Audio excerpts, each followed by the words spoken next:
All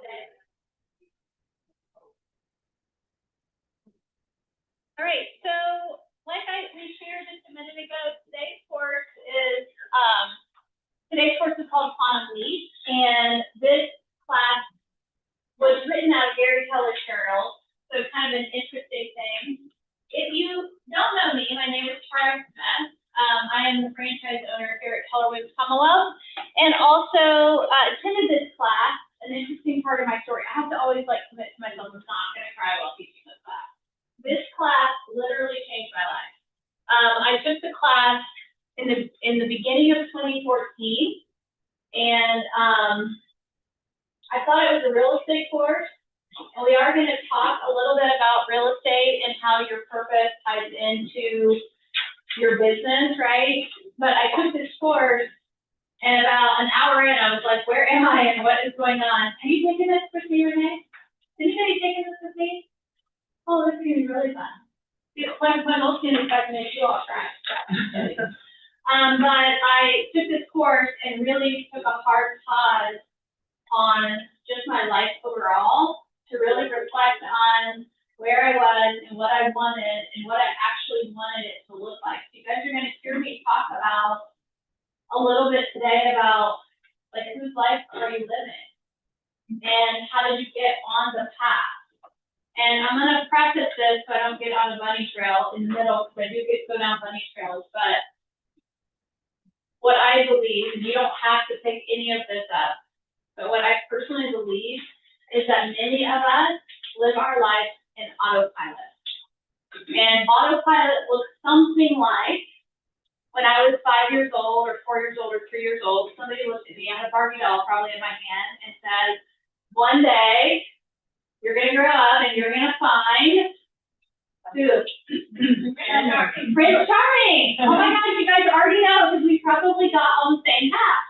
You're going to find a Prince Charming and you're going to build this amazing life. And what's interesting is, if you don't know my story, I'll share some of my story in this class, but I went to college at Florida State University and I got pregnant my first year of college. And so I had this choice. Am I going to marry my boyfriend, start a life or whatever? And I heard in my mind, this is the right thing to do. And so this could be your Prince Charming. And so I married the father of my son. And then we looked up about a year later and we were like, you know what? What does he need? A brother. He needs a brother. He needs a brother. And we were like, we should have another child because he needs a playmate. And so it just began. The story of my life began from one choice and all the programming of things that I had been taught from a very young age. And so I got married, had my first son, had what I thought was going to be child number 2, which ended up being twins, 2 and 3. And then we had a 4th. And then we bought a house, and we had some sort of white picket fence, and 2 cars, a dog, and a cat, and it was the dream.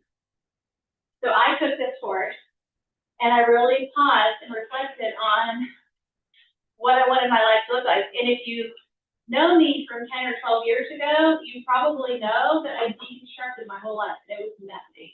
Sammy, you know. You might have seen me deconstruct it.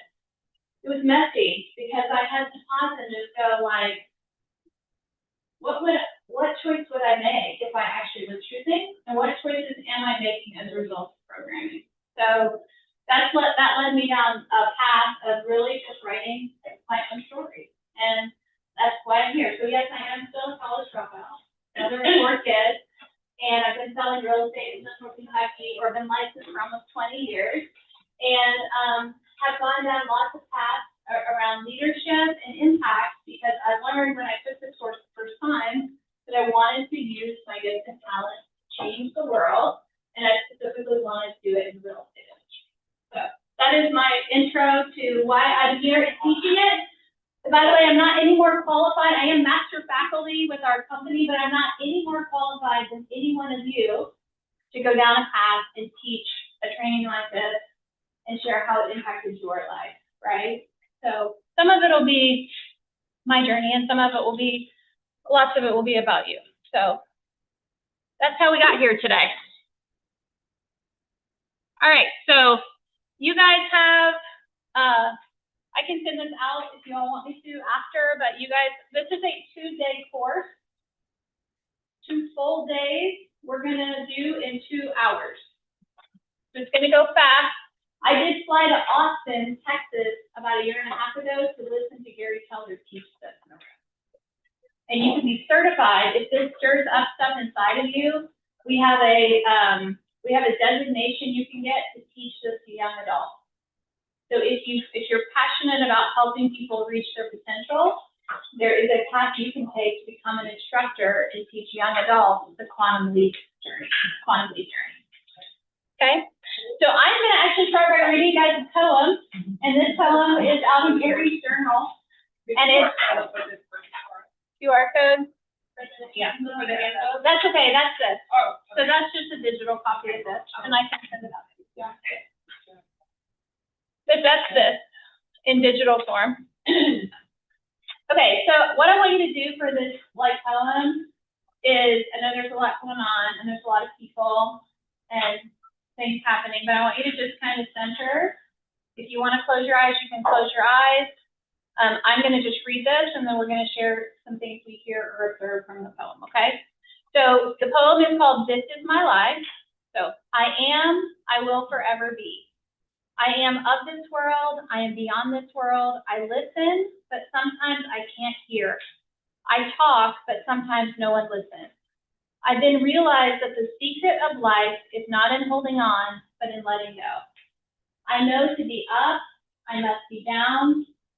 To come out, I must go in. To know life, I must know death. To know happiness, I must know sadness.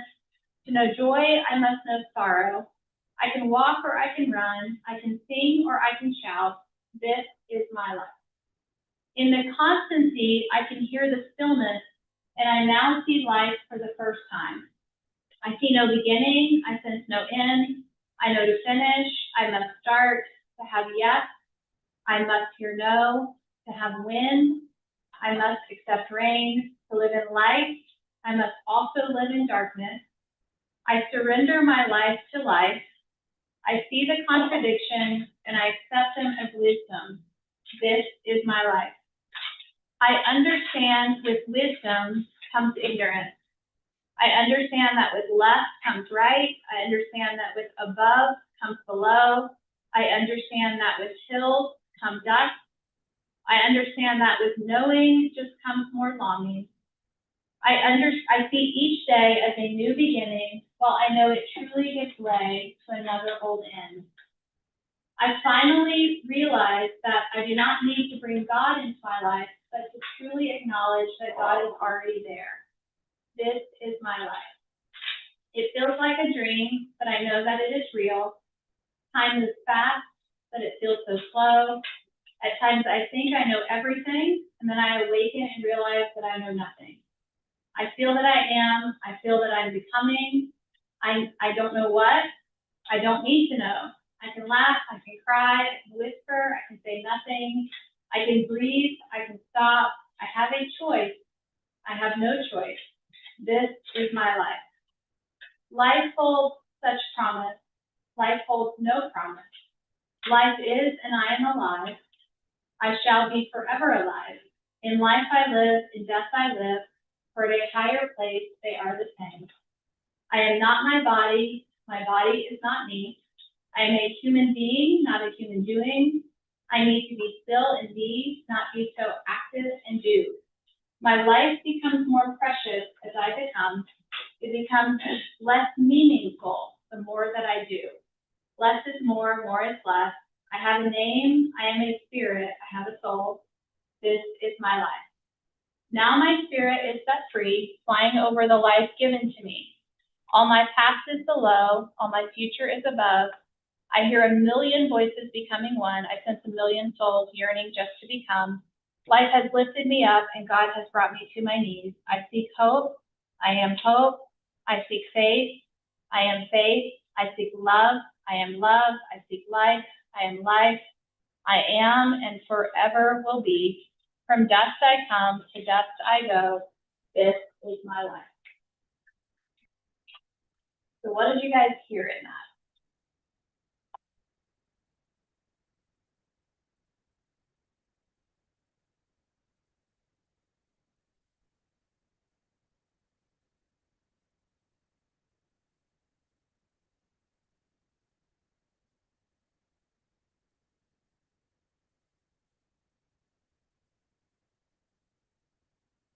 Go down.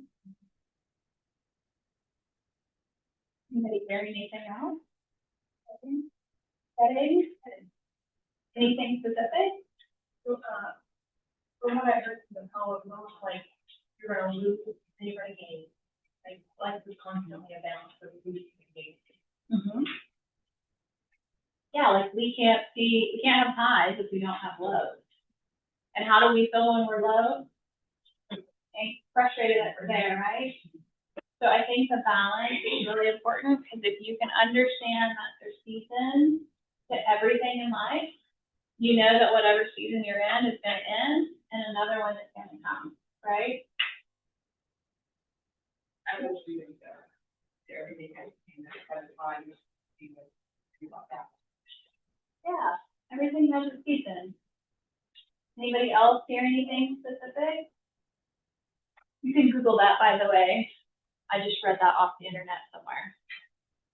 There's probably on YouTube and Gary's reading it somewhere. I think that part of what I heard is that we have choice, right? Even in those seats. I think the big part for me was, at the seat and of course we are there. Yeah. We have choices.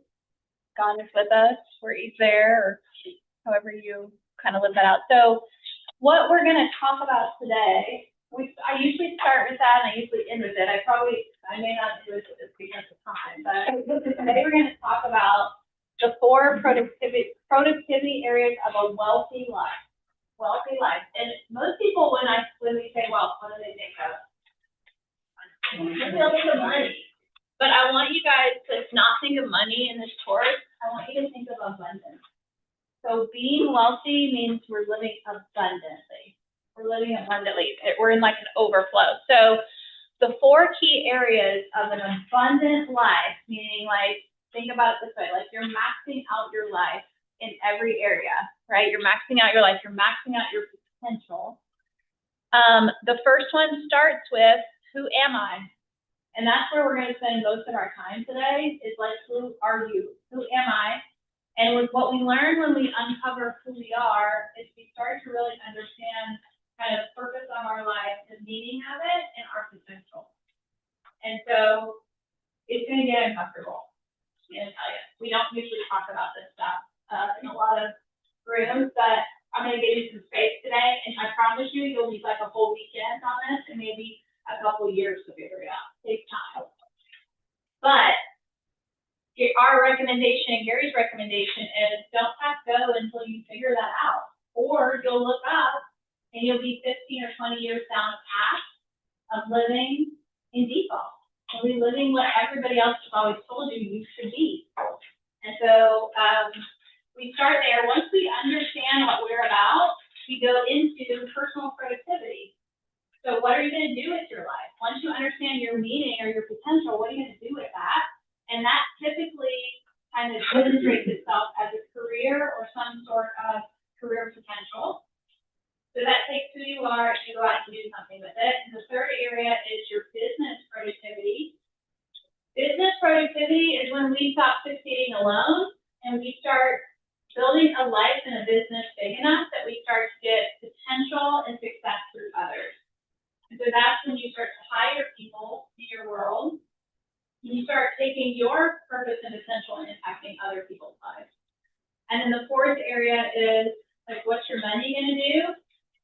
And that's our financial productivity. So we're going to talk about that today. What does your money do? Where does that impact go up?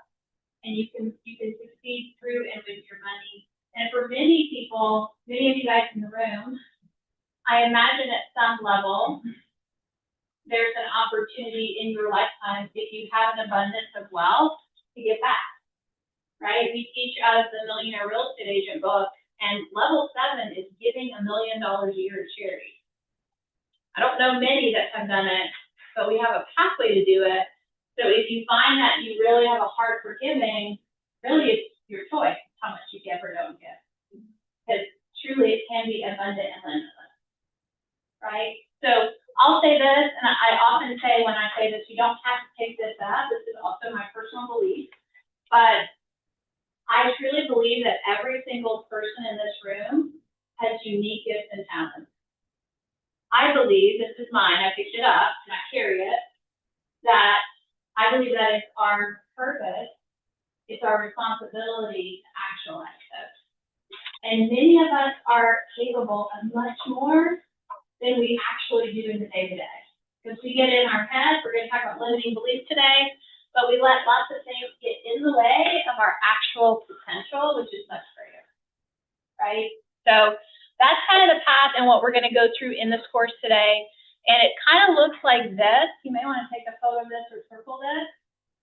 You guys can see in life productivity, MVPDC, you see the mission, vision, value, belief, and purpose. These are all the models that we teach and coach around. You've got 6 keys to abundance, 6 key areas of discipline, 5 key relationships. You've got your goals through your GPS, your 411, time blocking and accountability, the hiring and succeeding through others process, and then your financial productivity, which we're going to talk about how to help your money work for you and actually create financial wealth. So, yeah, I can repost this slide deck. If that code is not working. Yeah, we can send this out. That's great. So this is the 2-day course. We're going to go high level on this. You guys can see all the tools and really how they play into your personal life mission, right? So this is the question of the day. I've already asked it, but I am going to ask again. And I want you to just, I'm going to give you like 10 seconds to really think on this. Whose life are you leading? And how do you know?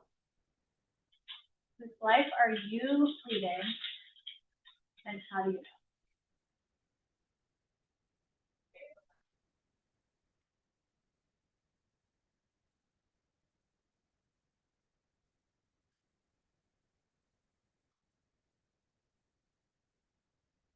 Whose life are you leading and how do you know?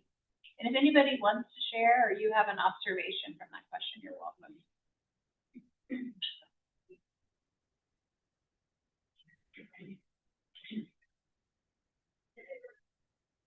How do we know whose life is?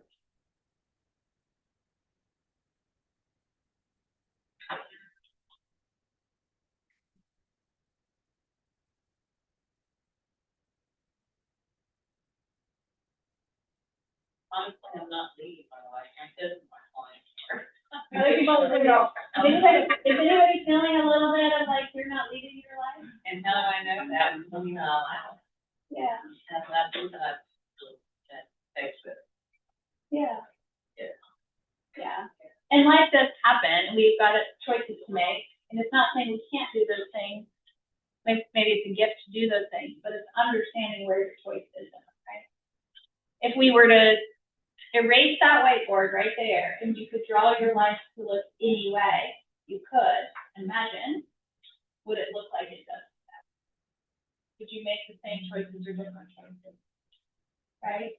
Not that we can rewind. Sometimes we always keep moving forward, but I would encourage you as I go through some of this stuff to just be thinking about what is default programming in your life and what is actually choices you're making. Okay? So we're going to start with traditional thinking. The traditional way of thinking basically shows up in 3 boxes. We have the education stage, the working stage, and the retirement stage. And so if you think about it, if you live to be 60 years old, usually the first 20 years of your life, you're in learning. The second 20 years of your life, you have a career. And then you hear people say this all the time. When I retire one day, I'm going to go do what? Travel. Like we know. This is how we're taught to live life. This is a traditional way of thinking. And when those periods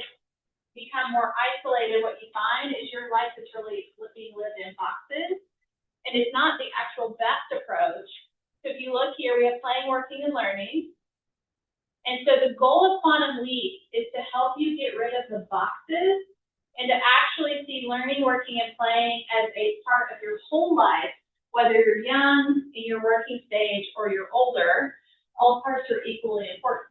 Now, I watched Gary teach this in Austin. Gary is like one of the wealthiest people in the United States. I think he's like $400 or $500 million in net worth.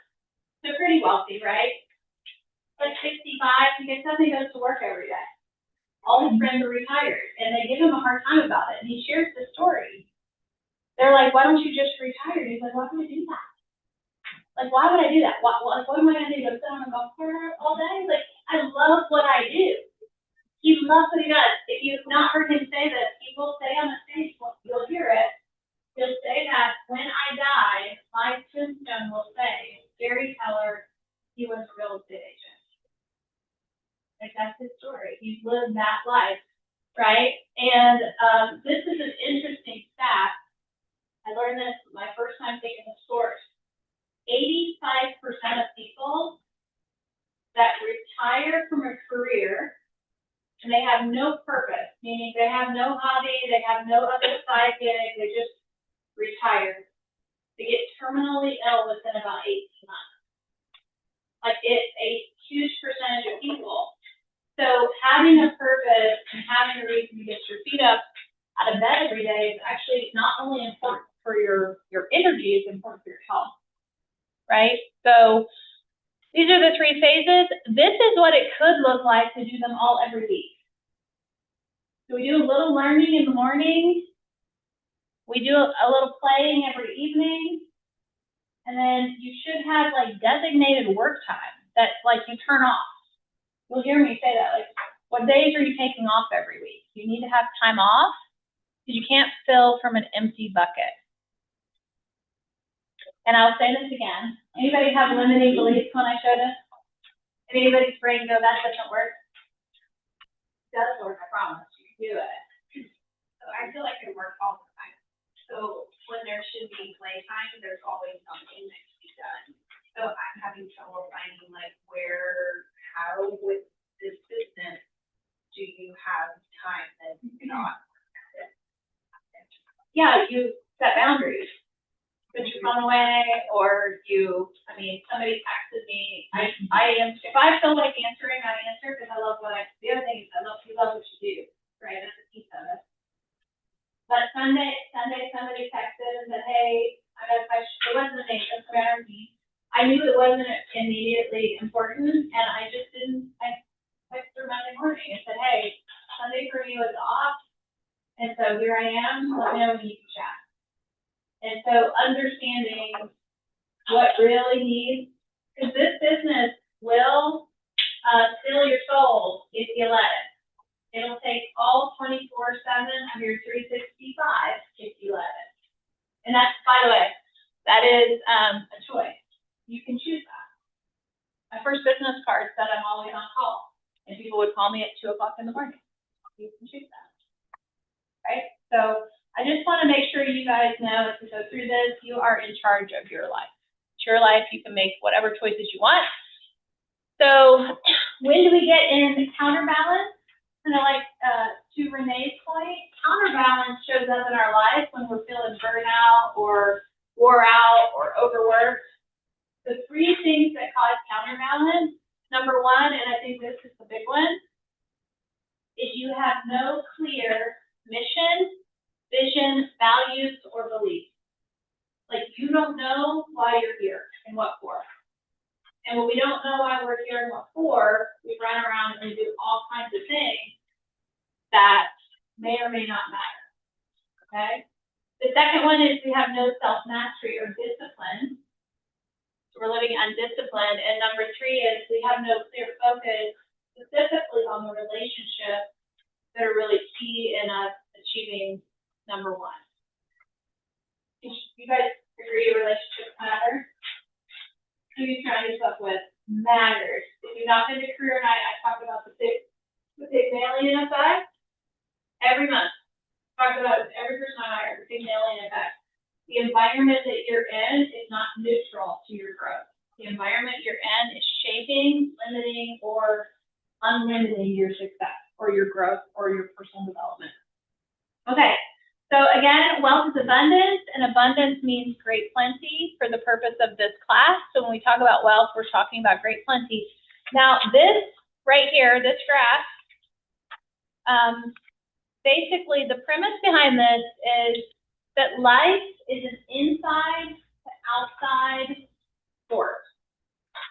So what I mean by that is what we envision. You guys have heard of manifestation. Like what we envision inside actually becomes our outside. If you're interested in learning this at a really deep level, neuro-linguistic programming or NLP certification is all about this. So like kind of like what you focus on is what your subconscious mind seeks, and then that actually becomes your reality. Okay? So we're gonna read these together, and these are old. So this thought process of life being inside and outside has been around forever. And so we're just gonna go across and we're gonna read them together. We're gonna start with thought. Okay? So thought becomes deeds. Spirit manifests in the flesh. Think and grow rich. As a man thinketh, so shall he be. Ideas before results. Beliefs become reality. With what you believe it, you will see it. What you see inside is what you get outside. Mind over matter. What you can conceive, you can achieve. Okay, so any of those sound familiar? You guys get the thought process of like what we think actually happens? What you speak is what you get? Yeah. Literally, I've got a story. I'm gonna tell you a story. So Sunday, Bo and I went to Comedy on Broadway.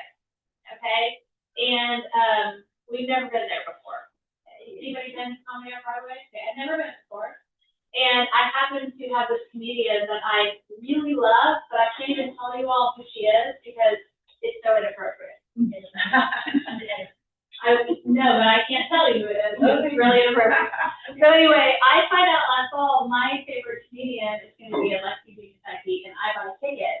And I go to buy the ticket, and the VIP tickets are only $35. So I'm like, man, we're going to go like all in on this. I'm buying a $35 ticket.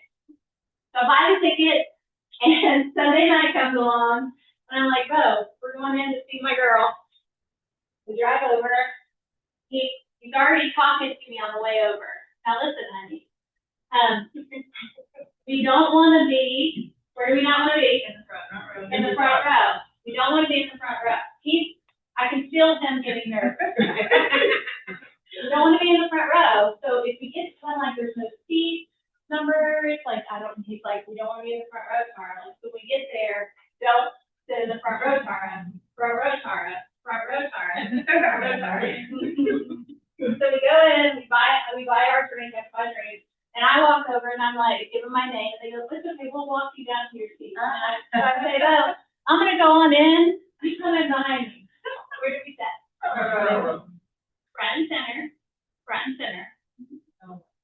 I said, you make this happen. You sat all the way over here, we weren't gonna be in the front row, and they sat at the front row, I just take the seat. That's an example of what I think. I said, you caused this. You talked about it so much, it happened. So that is like an example of inside and outside, whether you believe it or not. Now, this model right here is the dilemma of desire and success. The dilemma of desire and success. So, how many of you guys desire to know new things? Yeah. How many of you guys desire to have new things? Maybe. How many of you guys want to do new things or do things? Okay. So generally, all of us have things we want to know, have, or do. You'll often hear this referred to as be, do, and have. Be the person, become the person that can do the thing so you can have the life you want. And so the thing that pulls all of those together is what? What's in the middle? Choices and priorities. Choices and priorities. So, in my opinion, everyone in this room has the same potential. So why do some people accomplish more than others? Their choices and their priorities. Because a lot of people will say they want to do things, but very few will make the choices and prioritize the most important things to have them happen. So I want to make sure you guys hear these things again. Everyone in this room has the same potential. Myself included. There's none of us that are better skilled, better equipped. You were given special gifts. We were all given special gifts. But your choices and how you prioritize them is going to determine the size or the amount of wealth and abundance you experience in your life. And that comes down to what you focus on every day, right? So, to be human, if you want to build, you choose to build a life of great purpose, right? To be human means you have a choice. And this is also Gary's belief, and we kind of live this, is that our first purpose in life is to seek the highest relationship that's omnipresent. So that's your spiritual destiny. It's kind of like actualizing the best version of yourself. And the second purpose is to bring that meaning and purpose into your life by living it out at a higher level through your physical destiny. All of that summarized means once you understand what you're here to do and how that accomplishes like a greater kind of mission, then what you do every single day just becomes the output of you accomplishing that. Does that make sense? You guys tracking with me on this? Is it landing? Is it clicking at all? Definitely a little loftier than like how to go out and pay generate for a listing, isn't it? We're in a different plane today. Yeah. But your spiritual and your physical destinies are linked, and that creates the highest level of human experience possible. When those things go together and you're living your purpose and you're doing it every day, that's the highest level of human experience possible. Okay? So we're going to take a look at, we're going to start with your life, to live a life with a mission, vision, value, belief, and perspective. And we're actually going to do an activity here. So, who has the California mission statement? I'm only asking yes, because it's behind me. And so our mission in this building is to build careers worth having, businesses worth owning, lives worth living, experiences worth giving, and legacies worth leaving. That's a mission statement. Okay, so your mission, vision, value, belief, and perspective is going to be tied to your personal mission statement, your personal vision statement, your belief or your values, your beliefs, and your perspective. Okay, anybody ever written a personal life mission statement? Like, yes. Why would a life mission statement maybe be important? And how would that show up in our lives?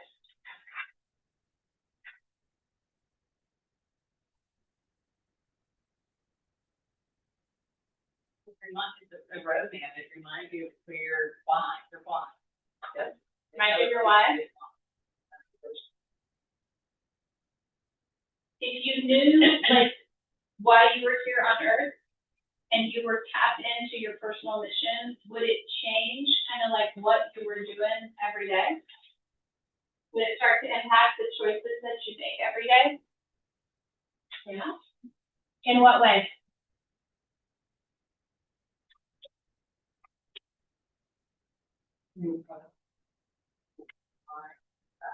That's it. Yeah. So what Emily said is you would make decisions that align with that, which means we might also make decisions to say no to things that don't align with it. That's when do you guys ever say yes to things you probably know you shouldn't be doing? So the filter for this is if it doesn't align with your mission, you just say no. Here's the thing. Time is your most valuable commodity. Your time and how you spend it is irreplaceable, right?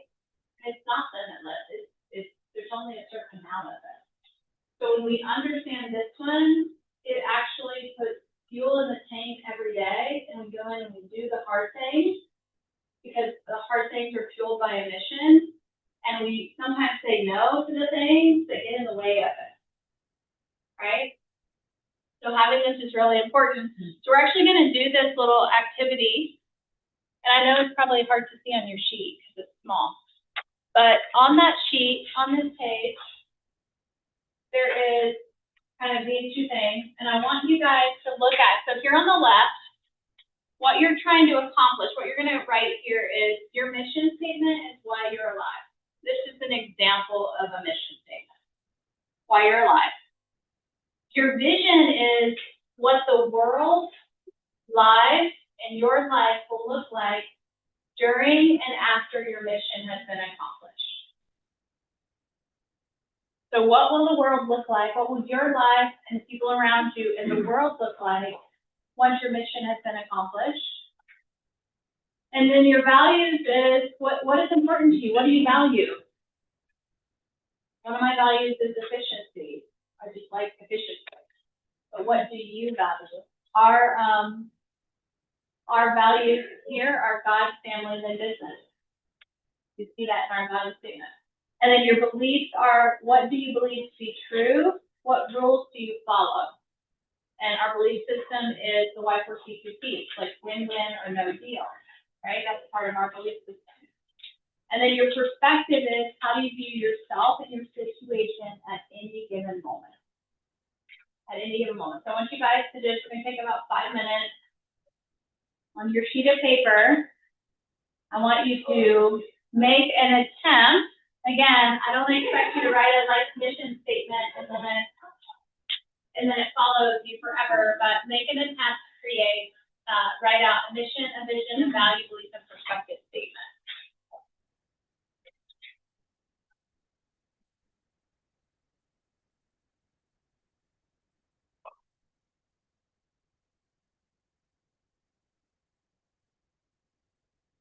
Vision, value, belief, and perspective.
It's a great time.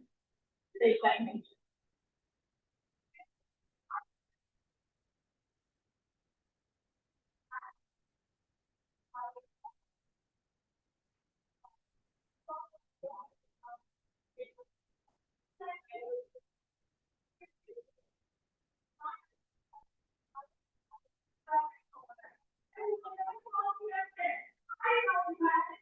I get it into that problem.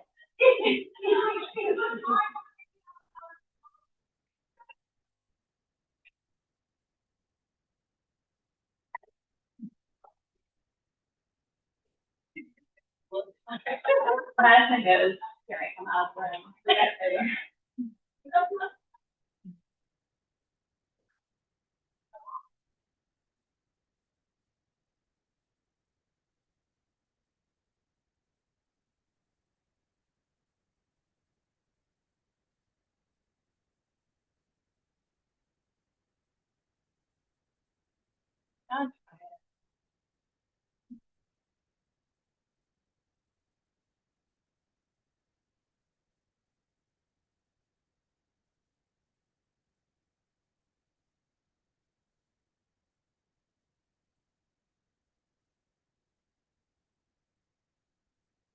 So if anybody wants to share, I don't know, it's been 5 minutes, but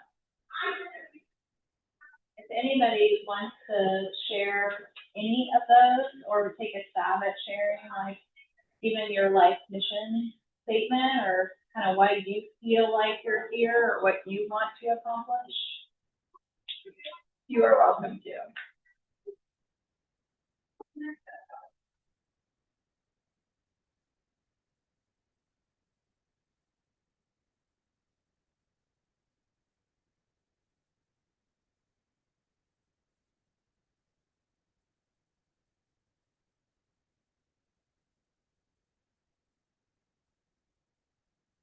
Anybody want to share?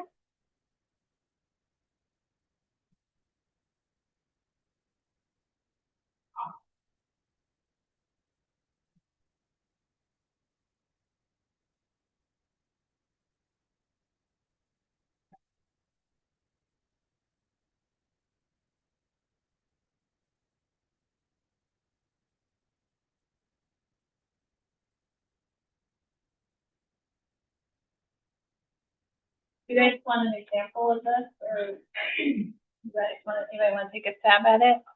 I'm just sure. Okay, It feels like a really big question.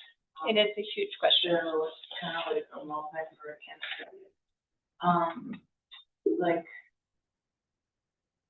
I don't know how to say this, but like, I feel both like content and happy, purposeful when I push Jesus with people. When I'm in a volunteer situation, I volunteer at a horse farm, I'm helping with lessons with just underserved population, and I make a connection with someone, and I'm helping them do something better. That feels, I feel the best. So you're serving Others. others. Maybe underserved. Yeah. Maybe understanding perspective, the system, when somebody has a certain level of education, passion, that kind of situation. Did you say something with horse riding? Yeah. Is that an important piece of your mission, or is it just any area? I think any area helping someone to needs assistance, right? And and maybe more assistance than like, the average person, right? Yeah, That makes me feel helpful. like where we serve for a red day. Yeah. Yeah. I love it. How many of you guys had something in your mission where you were helping or serving other people?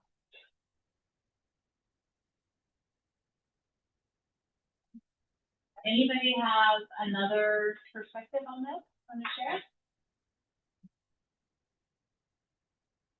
Oftentimes, it goes bigger than ourselves, right? I'm not saying it has to. I'm just saying that when you really get into, like, think about it this way. Once you make enough money and buy all the things, like, what's next?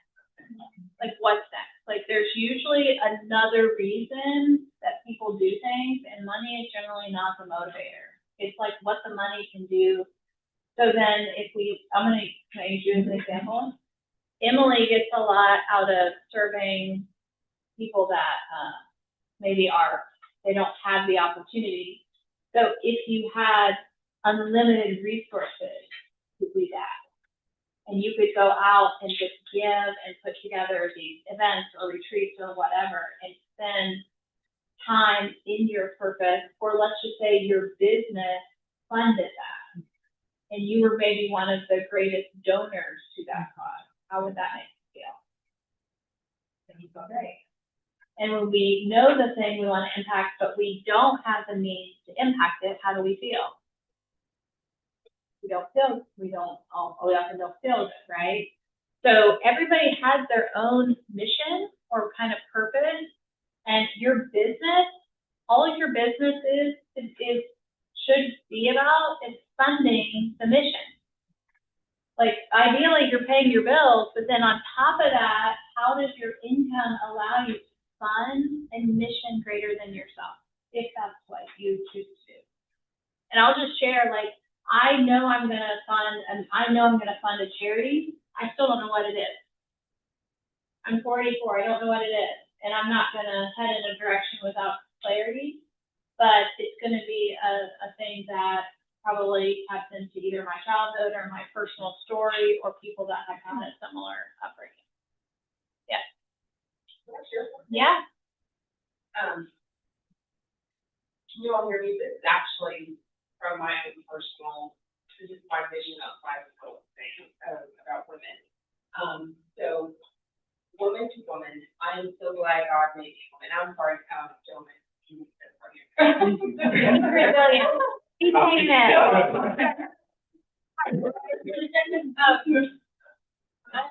Don't worry, it's been married 25 years, so it's all good. I'm so glad God made me a woman. I love my femininity and all that goes along with it. Handbags, shoes, all things that sparkle and glitter, that's haircut. Think about it, God made women as a gift. He knew that men didn't need to be alone and thought, what can I create to make a life better for Adam? Then he made Eve. Being a woman is such an incredible thing. There are so many things we can do that men can't. Take care of babies, of our bodies, and even make food for them. How amazing is that?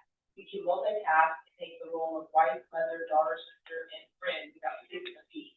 Yes, being a woman is an extraordinary thing, but sometimes it can be overwhelming and exhausting. We often compare ourselves to women who see magazines and on TV, but most plays the comparison game is in our own congregation. We see the happy family walking into Sunday service, smiling and wearing their best clothes, and think, wow, that woman must be an amazing watching mother. I bet she doesn't do nothing wrong. She probably doesn't struggle with the things I struggle with, and she's probably not hiding when I'm hiding. But we don't see under that perfectly lipstick smile is the hectic, crazy morning that women had. Kids arguing about having to go to church instead of staying home to play, waking up late and being unable to take a shower, yelling at your husband to get dressed so that family can leave, applying mascara while balancing Pop-Tarts in her mouth. She's left with a fake smile while you see her life is perfect, she feels the same insecurities, the same struggles, and the same secret pain. We've all read Proverbs 31 and seen the ideal woman. She cooks, she cleans, and she takes care of her husband. She watches over her children, she sews, she's respected and adored. But most of us feel lucky if we get simply thanked for making spaghetti for our family. There are times in my life when I feel like there is no point in working to obtain such a goal. I think I'll never be able to live up to this woman, the wife and child. It is in those moments that I realize I need God's memory, and you're not the only woman who thinks this way. I cannot even begin to tell you how many women I have talked with during my years in ministry who is hurting, holding on to the past, hurt, and mistakes, not let go of your guilt, and grab on to God's hand and let them lead them in God's future. So that just my book is really being being raised in college that resulted in a pregnancy and resulted in having an abortion, and then God called me to that ministry. And then being, used as counselor in that when my daughter was little, and I loved it. And then when I did, finally write books and get everything out, and then also somebody, the author, the publisher who takes off with your money, and you can go to your book on Barnes and Noble, and it's just amazing. And so it's just kind of like, yes, I love real estate. I really want to help people get their homes, but my heart and my ministry is women's ministry and all things that I think of juggle and just wanting women to be successful. Because that Caleb to Tamar, how God used that in my life was one Tamar, she was raised by her brother and was told to go sit down, never say another word about it, and just be silent. She's never heard again in the Bible. The other Tamar, who takes her destiny and decides I'm going to make it better, honestly. Yeah. And then she ends up in the list of Christ.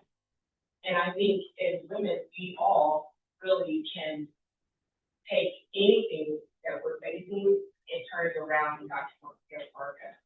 So, I don't know. Anyway. That was really good, and I really appreciate you. Yeah, I really appreciate you. So, every one of us have a thing. Every one of us have a thing, and I'm gonna pull this up because she referenced it. Quantum leap, the definition, because people do attend this class specifically for the title, but the definition of quantum leap is also referred to as a quantum jump. And it's a sudden, massive, and highly significant advancement or development. And it usually involves a breakthrough, more of a breakthrough in your life than a slow incremental jump. And so if you go in my office, you guys don't have that, I have a frequency chart. It's just energy, right? Just energy, like quantum physics and all that stuff. But the thing is most people live their life. You said the tale of two Tamars, and that made me think of the tale of the two sons, and the dad is the alcoholic. One son is a victim his whole life, and he also becomes an alcoholic. The other son takes that challenge and he changes his destiny. He has the experience with quantum leap, and he decides to make a choice. What this class is about, making a choice to further advance his life and how he was raised. So if you are lucky enough to have had a challenging life experience or a trauma, there's usually an opportunity there for you to take that experience and experience a huge leap in your growth. I personally think that they're there for a reason. So not that you have to subscribe to that, but we can use those things for good. So all of this to say, we all have a greater purpose than selling real estate. And we know this to be true. You can make unlimited income. It's limitless. It's limitless. So then it ultimately becomes your choice of how much are you going to tap into that life mission, and what are you willing to do to accomplish it? Because if Daphne, also like Emily, had unlimited resources to go out and help women live their best life and empower them, she probably would. And you can do things with limited resources, but I promise you that with resources, you can do way more. And that's what I want you guys to get out of this, is just get your brain thinking, what could your life look like if you didn't go in autopilot and just get by? What if you actually made choices that allowed you to make a significant impact on the world around you? Right? Okay. So 6 keys to abundance. We're going to talk about this. These are also sometimes referred to as the 6 personal perspectives. Okay. So we have number 1, committing to self-mastery in a chosen area. Number 2 is focusing on the 20% that matters most. Number 3 is moving from E to T, or entrepreneurial to purposeful. Number 4 is making learning-based the foundation of your action plan. 5 is removing limiting beliefs. And 6 is being accountable and in its life cycle. So first one is self-mastery. Are we all good at everything? We're not. So self-mastery is mastery. It's the process of achieving great technique, skills, and habits. And self is you. So when you master the art of self-mastery, you basically are mastering you. You're figuring out what you're good at and what you're not good at, and you just acknowledge that you're not going to be good at everything. And it makes you a master of you. So when you're a black belt, this is, if you think about like karate or jujitsu or something, white belt, black belt. A black belt in life is just someone that's done a thing. You'll see the difference. White belt at some point knows essentially the same thing as a black belt, but the black belt is further along in their path of mastery. So to become a black belt in life, you got to figure out what the key priorities that matter most to you are. How long does it take to master a skill, by the way? Nope. 60. Nope. 3 years. That's how long it takes to create a habit. How long does it take to master something? 10,000 hours of practice. So we just did an exercise for 5 minutes to try to understand your life mission. Has anybody spent 10,000 hours mastering yourself? We have work to do. That's the ultimate journey, right? It's understanding yourself. Right? Okay. So the 80-20 principle, and this is also called the principle of greatest leverage. So you'll hear this a lot here, and basically it's also referred to as Pareto's principle, which is 20% of the things we do generate 80% of the results. So how do some people get more done than others? They focus on the 20%. They identify first and then focus on the 20%. They get the 80% results, and the 80%, they just don't do it or they leverage it. They just say, like, I don't have time for that. My mission is too great. I'm not going to get off from the lead.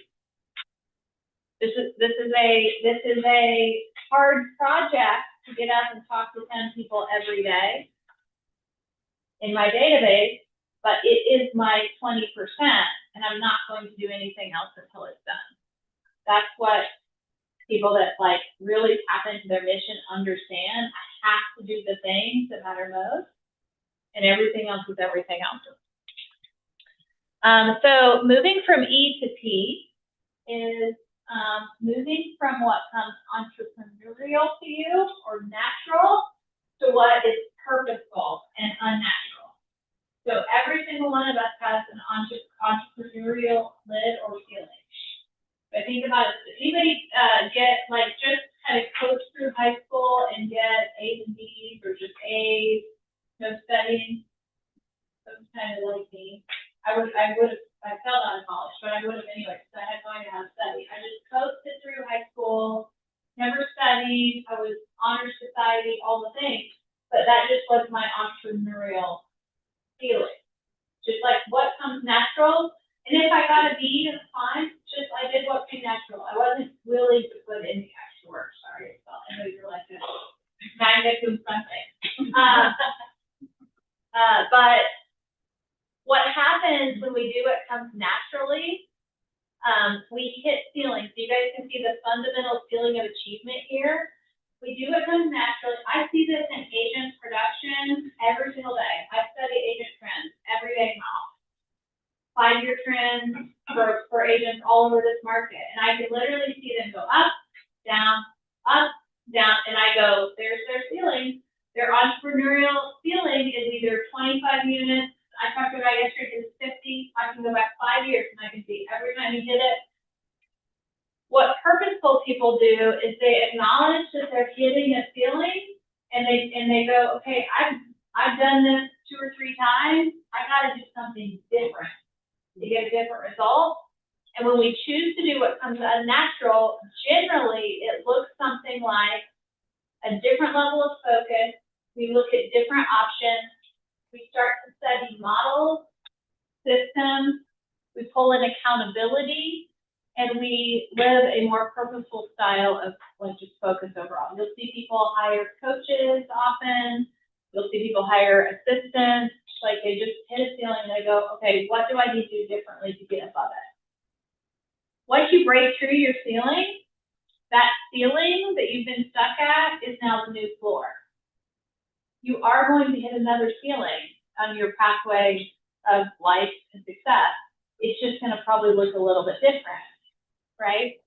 So that is what, when we say moving from E to P is, that's what it looks like. And then the next one is becoming learning-based. So what is a learning-based individual?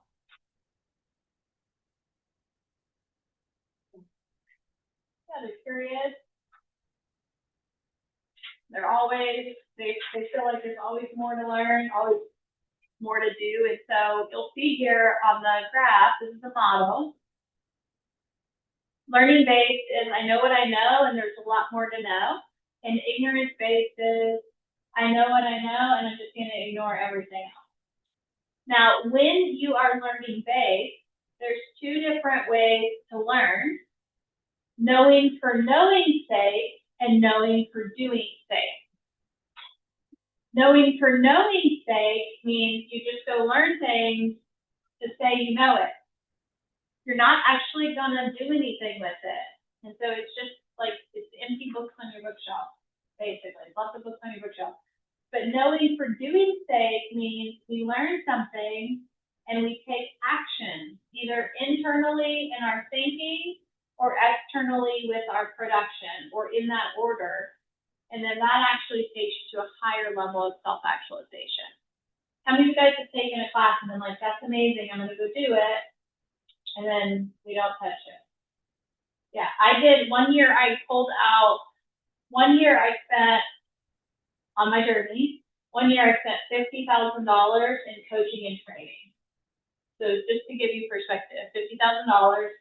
And I got to the end of the year and I had gone to I had a math coach, multiple math coaches. I've been to multiple trainings. I got my John Maxwell certification. I had done all this stuff, right?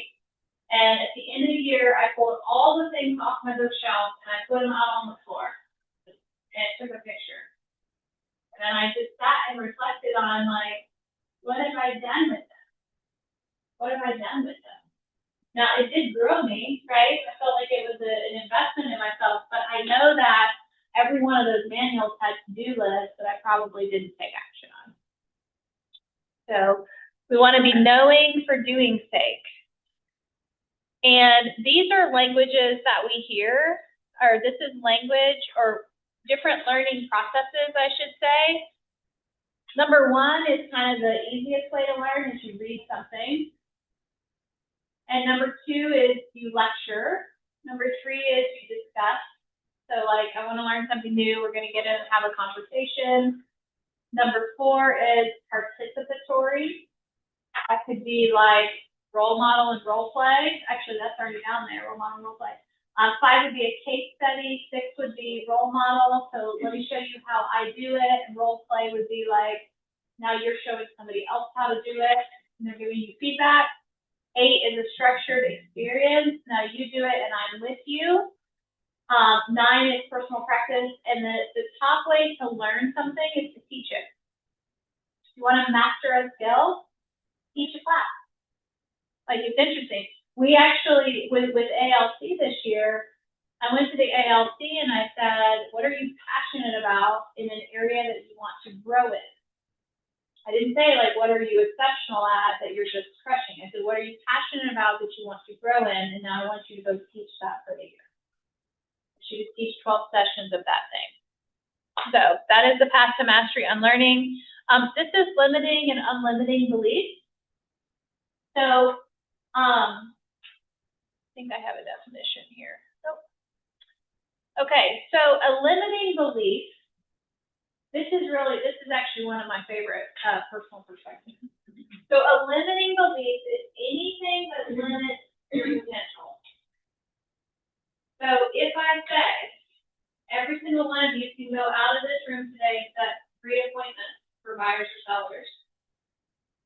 Every single one of you can leave this room today and go set 3 appointments for buyers or sellers. Every one of us in the room had a thought. It happened in your brain. Did anybody have a limiting thought? I also had a limiting thought, by the way.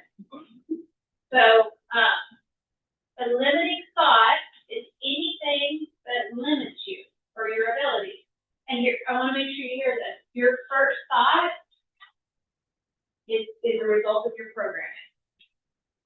You cannot choose it. I can't choose the fact that I just told you all you can. I believe you can, actually. I believe you can. But when I said it, my first thought says, I'm not going to do it, or it's probably not possible. I don't know if I could set 3 appointments. This is what's going on in my head, right? But I stopped that, and I'm like, anybody in this room can go out and call people or touch base with people and set 3 appointments. This is possible. You cannot control your first thought. Your second thought is always choice. So if your second thought is a limiting belief, you're picking that for yourself. You're picking that for yourself. So I have a lot of limiting beliefs that came from, where do you think my limiting beliefs came from? From my mother. A lot of them came from my mother. And I read this recently, it's 80 or 90% of our programming is put into us before we're 5 years old. Parents, Sunday school, people telling you how you should behave and what you should do and how you should think. And don't do that, it's gonna be, you're too much, you're too extra, or like, whatever it is, right? So I want you guys to start thinking about when you have a thought or someone makes a statement, your first thought, you have to be conscious of this. Your first thought is your programming. Your second thought is your choice. And a limited belief limits you, and an unlimiting, you can unlimit it basically by changing how it's processed. So I can either believe that's not possible, or I could say, well, this class ends at 2 o'clock. Technically, I could go out of here and set one appointment at 3 and one at 4, one at 5, or whatever. I can set 3 appointments in 2 hours. It is possible, right? You guys believe it's possible? It's possible. It's just what you choose to believe. Okay, so we want to start thinking about successful people unlimit their thinking. They take those thoughts and they change them, and then they go make a different reality happen. Okay, this is the accountability life cycle. So,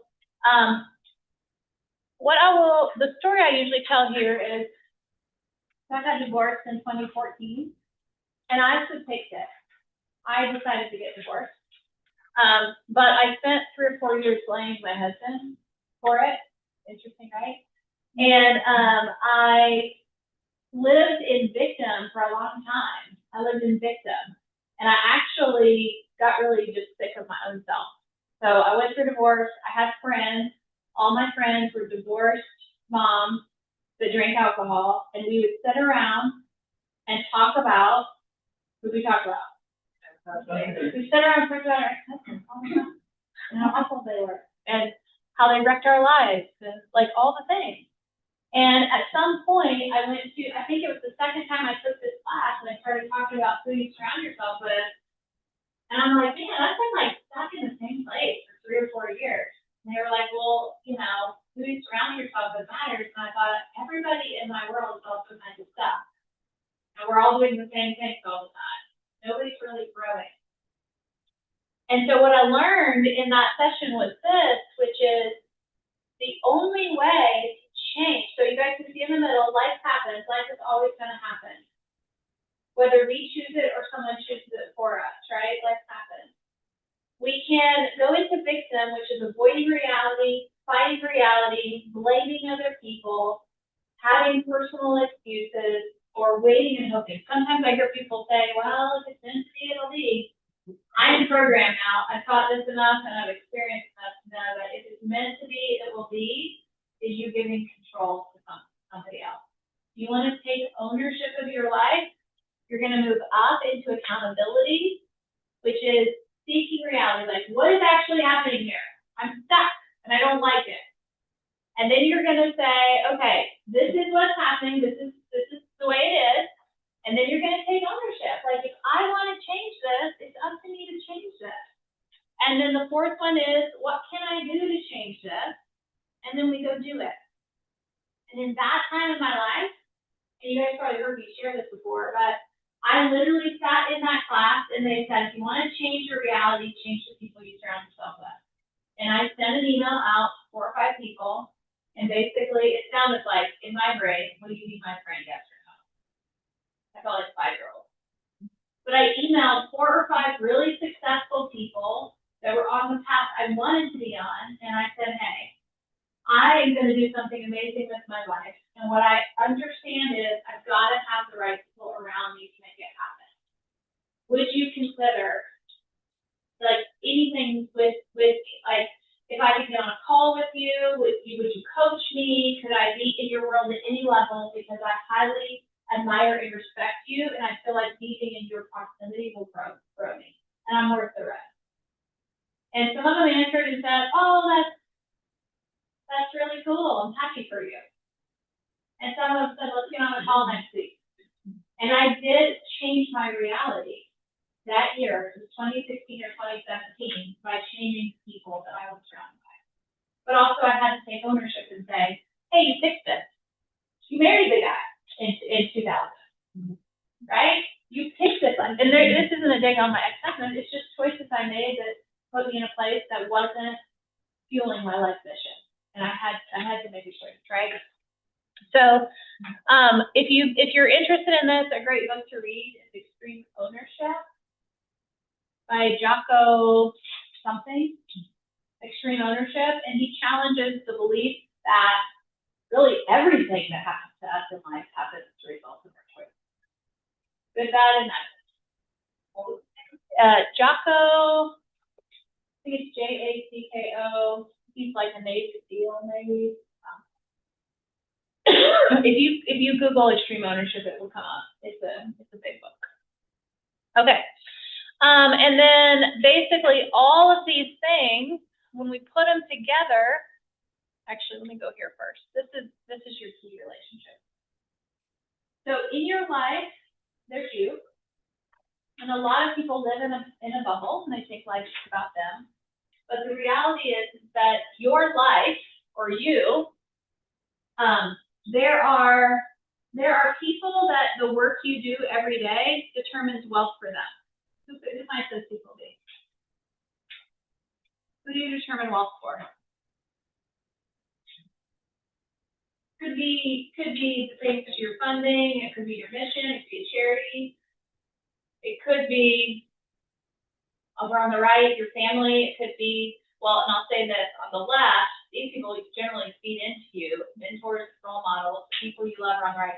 Like I determine wealth for my business partners, I determine wealth for my kids, but when I just set up a trust, part of that is my financial legacy for my kids, right? So someone is a beneficiary of the wealth, whether it's financial or just a life of abundance that you choose to live. Do you think it's beneficial for kids to see their parents actualize the best version of themselves? Does it impact what happens in their life? Yeah. So what we do actually ripples out into the world around us. Sometimes we don't even realize it. There can be eventually in your world people that also determine wealth for you. These 5 in section 4, they could be VIPs in your database. They could be someone on your sales team in the future. It could be a friend or family member that just supports you, right? But those 5 will then can also impact other people. So if this were a sales team, you might have 5 people that were under you determining wealth, and then that's trickling. This also looks a lot like profit share. It shows up in all areas of our life. So the truth on this slide is we need more people. We need more people than they need us. We need people more than they need us. And so your journey should not be a journey alone, right? So we get energy from the people around us, which takes me back to this. All of these models can create the quantum leap or the massive breakthroughs in your life. Okay? So before I go into the next section, what have been some of your observations from the first section of that?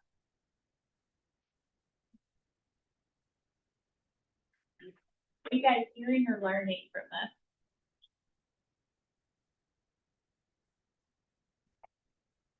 Your mindset is the inner limit.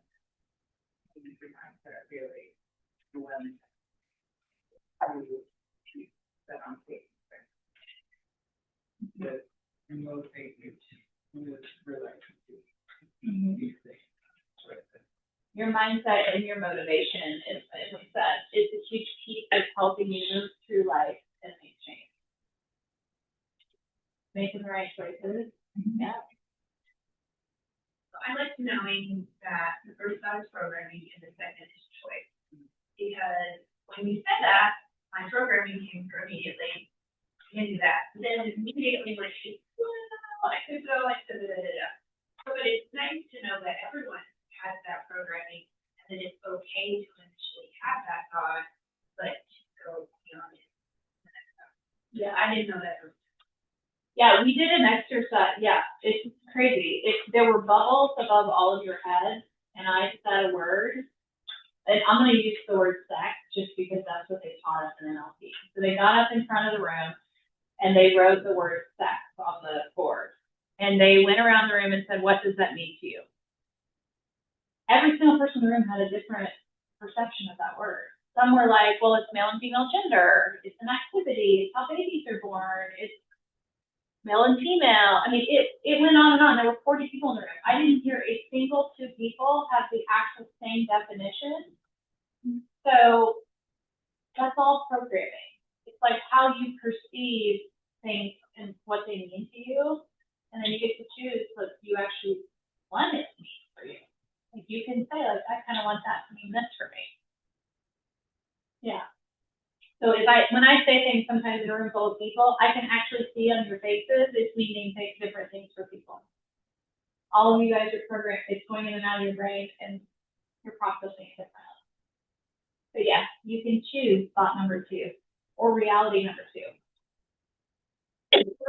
So I often we talk about like affirmation. So if you have a lot of limiting beliefs, the year I went through a divorce, I had a lot of limiting beliefs.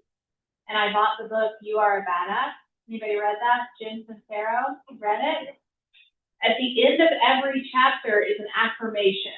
And first of all, Renee, Nick might appreciate this. I was taught as a little girl that self-affirmations were sinful. And if you don't get that, it's totally okay, but that's how I was raised. So I would get to the end of those chapters and I would just cringe reading the self-affirmation. Like I was like, this is so uncomfortable. Like we can't edify the self. Like we can't do this. And I got to the end of the book and it clicked for me. And so what I did was I wrote all of those self-affirmations. I needed them because I needed self-affirmation at that time. I put them on Post-it notes. I went to each end of the chapter and I wrote the affirmation and I put them on my master mirror. And I would walk in there and it was uncomfortable. Like, cringe. But what ended up happening is at some point I read them and I was kind of like, well, this could be true for me. And then over time it was like, yeah, I am that.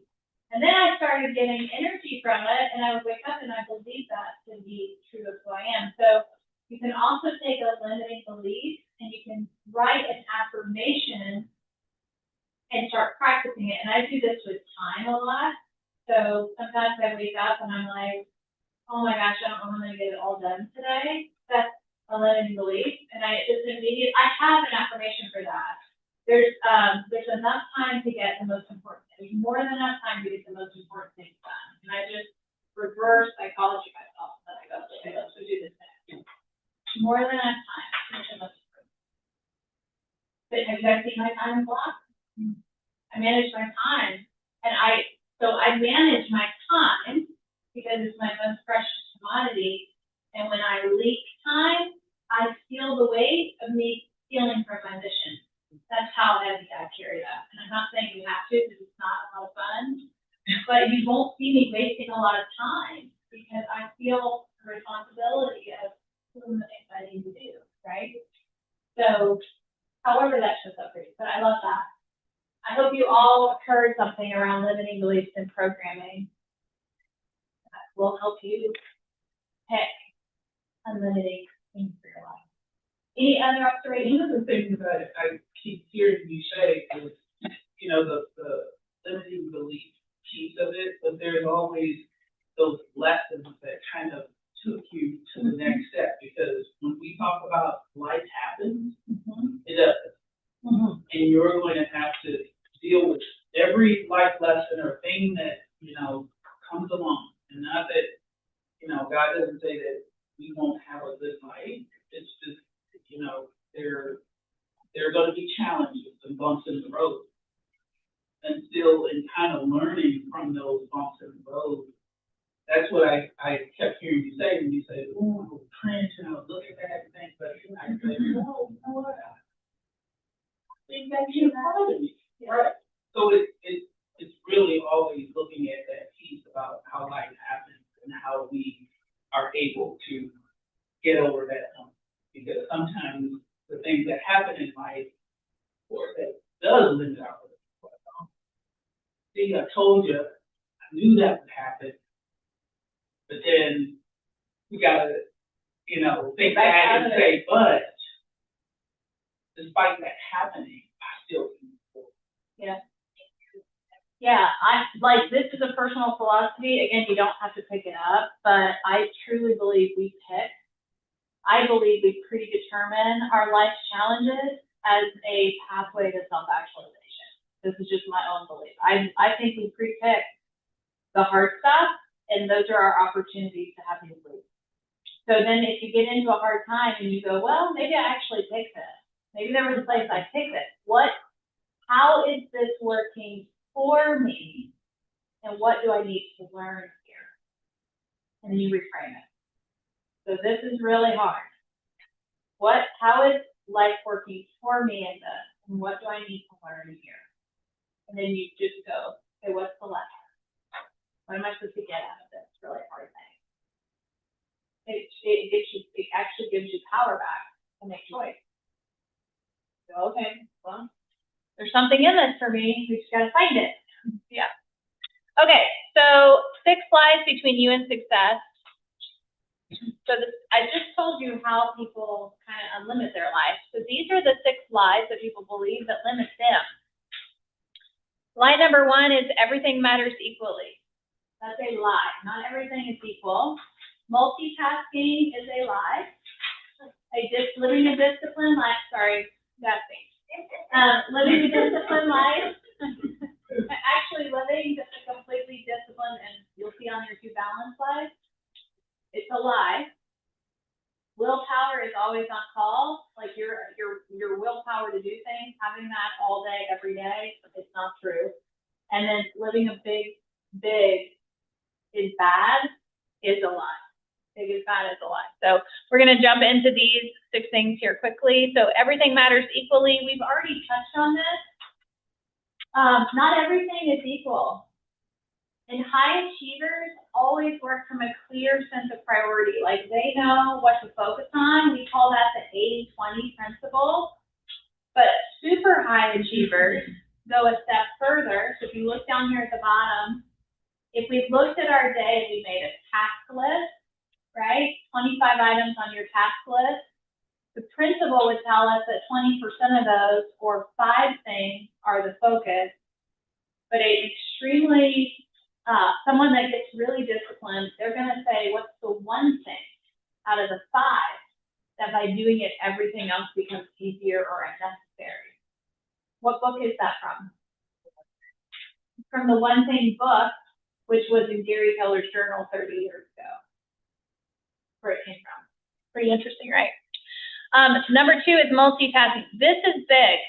And I always have to Google this, and I should have this in my notes, but I don't. So let me Google this really quick. How long does it take? I'm going to ask you guys and see what you think.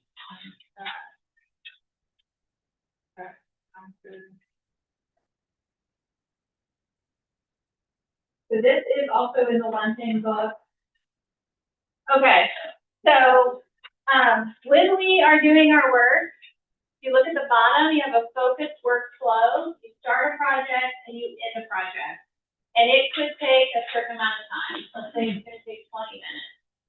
Above it, you see the interrupted workflow where we start a project, we're interrupted, then we have to kind of reorient. There's a distraction happening. And then we go, okay, distraction's over. Now I got to reorient, switch back to focus to do my work. Does anybody know how much time did it take from switch to reorient? How many? 10.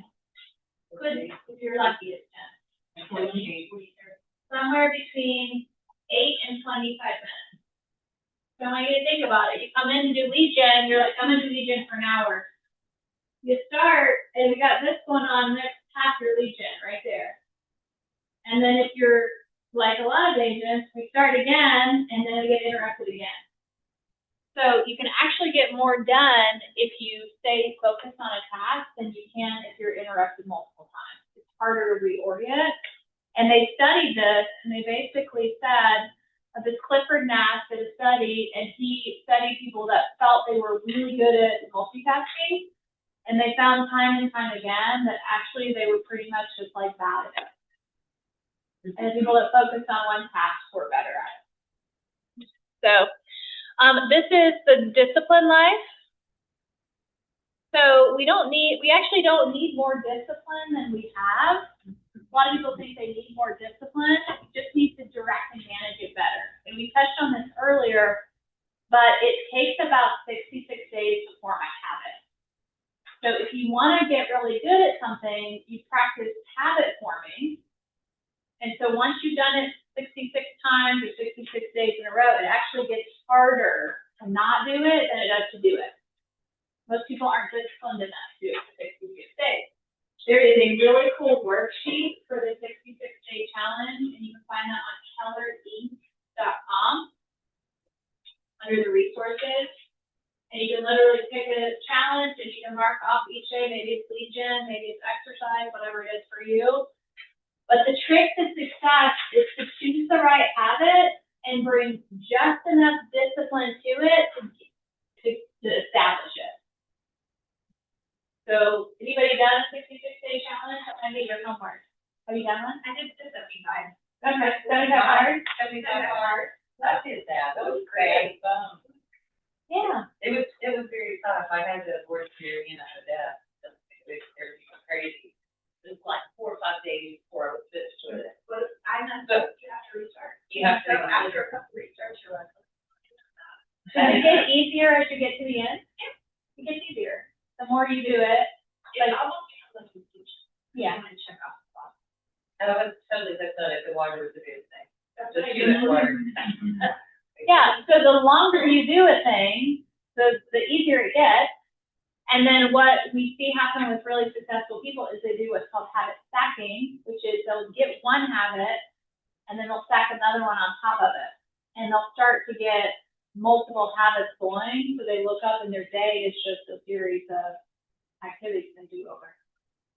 Very true. And one, just put it, do one more rep, one Yeah. more something. I used to practice that. Ed Milet did a speech on that. It's fantastic if you guys haven't seen it.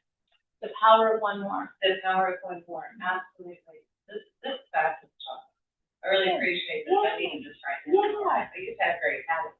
Okay. Yeah, Ed Milet took a family reunion about 4 years ago. There was not a dry eye in the house. And he actually came on stage and he started it off with, he just crushed the room. I'm just gonna tell you. He started it off by saying, how many of you moms have mom guilt? And like most of the room raised, like you work and you have guilt. And then he said, you need to stop. Like your kids deserve to see you become the best version of yourself. It's crazy. So anyway, I'll see if I can find that video from Family Reunion here in the Facebook page. It'll be like the best hour. It was phenomenal. Anyway, thank you for that. Okay, willpower. Willpower is always on call is a myth. It's a lie. So I know this because I wake up every day and I'm like, I'm going to eat really healthy. And I do.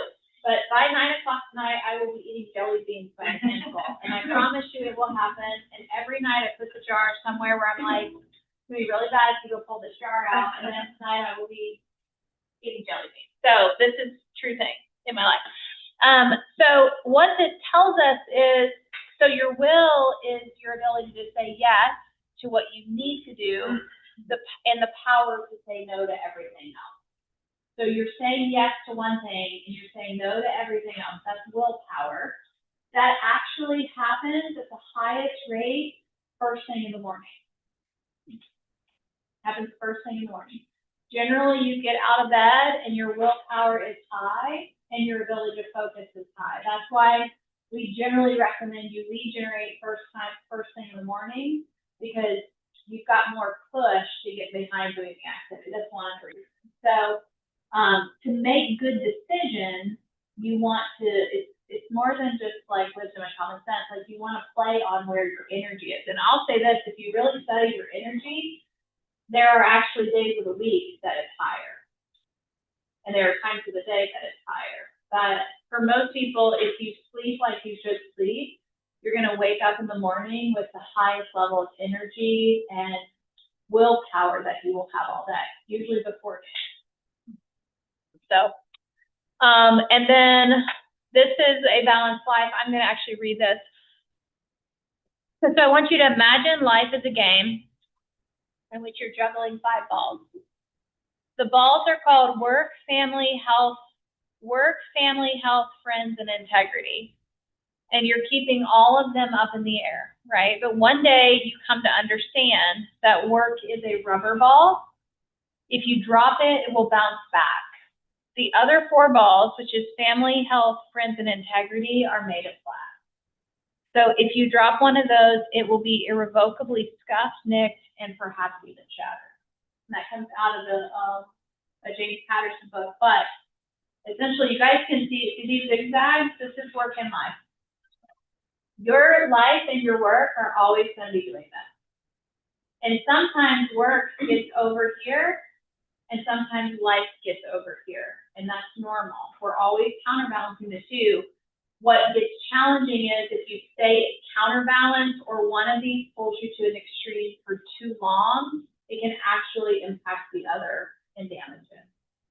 But if you've got a week or two where you're working a lot, or you go, you know what, I'm going to go take a couple weeks off, that's okay. Like, you do need to have balance, and you need to understand your energy and how to refuel. And then this is big is bad. Anybody grow up being told big is bad? Making a lot of money is not good, or whatever it is. So those are limiting, obviously limiting beliefs. If you look at, I want you to see the span of control. So in span of control, there's one circle at the top, and one circle with 5 circles under it. Let's say they're people. That is one person managing 5 people or 5 things.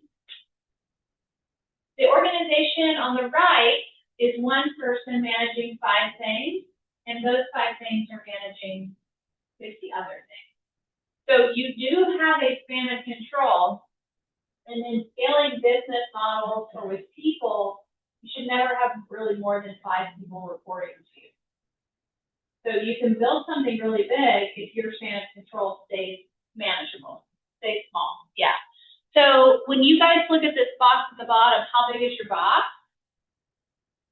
Gary says in the MREA, think big, aim high, act bold. I've always heard him say this.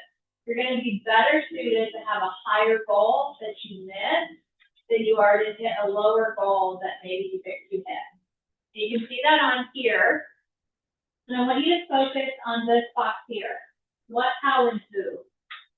So if I set a small goal or a small outcome, the what, how, and who to get there actually stays small. But if I set a big goal or a big outcome, the what, how, and who required to hit that is much bigger. So remember, it all starts inside of you. If you want to go from selling 3 houses a year to 100, who you are will have to change, and how you think will have to change, and what you do will have to change. So we actually change who we are to get bigger goals versus if we set a small goal. That makes sense? So big is not bad. Big is just going to require you to probably change who you are a little bit to accomplish something different.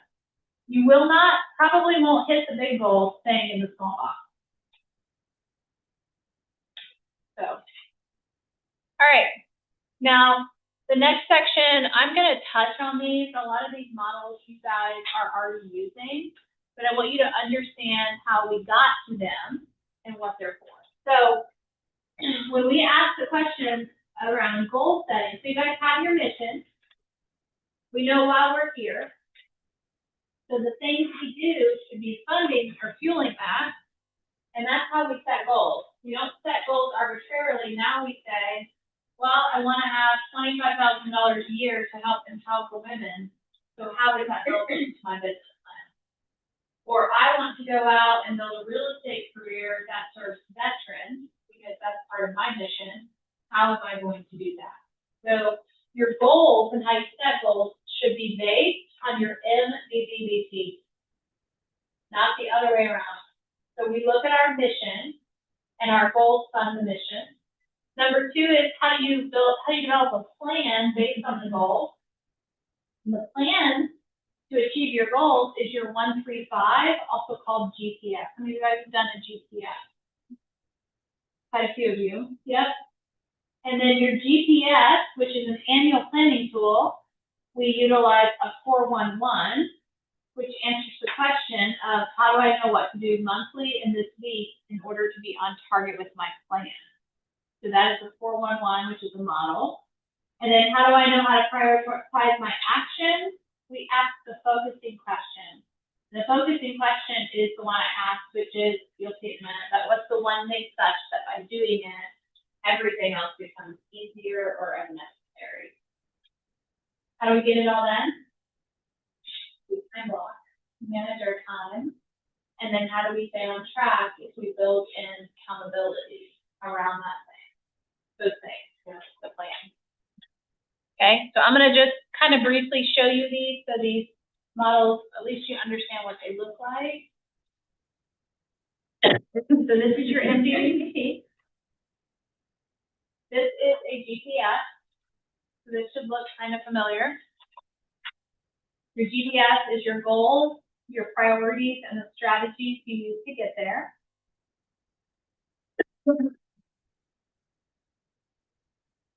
The next one is a 411, which is taking an annual goal and breaking it into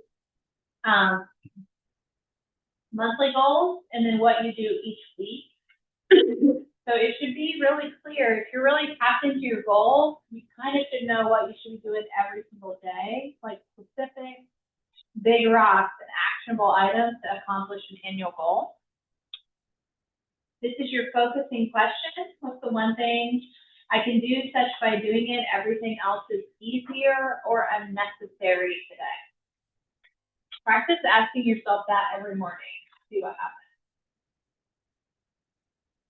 And if you haven't read the One Thing book, we have them for sale in Jackie's office. That's a great one to really get clear on this question in all the 7 key areas of your life. This is time blocking.